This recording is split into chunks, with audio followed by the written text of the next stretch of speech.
हाँ जी वाली मम्मी, ये मम्मा ऑफिस का काम कर रही है, आप घर का नहीं खेलो प्लीज।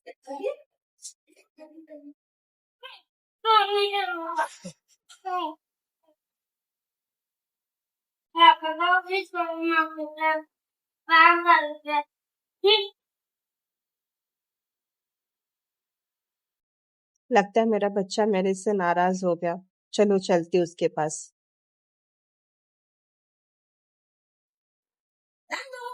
क्या कर रहे थे बेटा? हैप्पी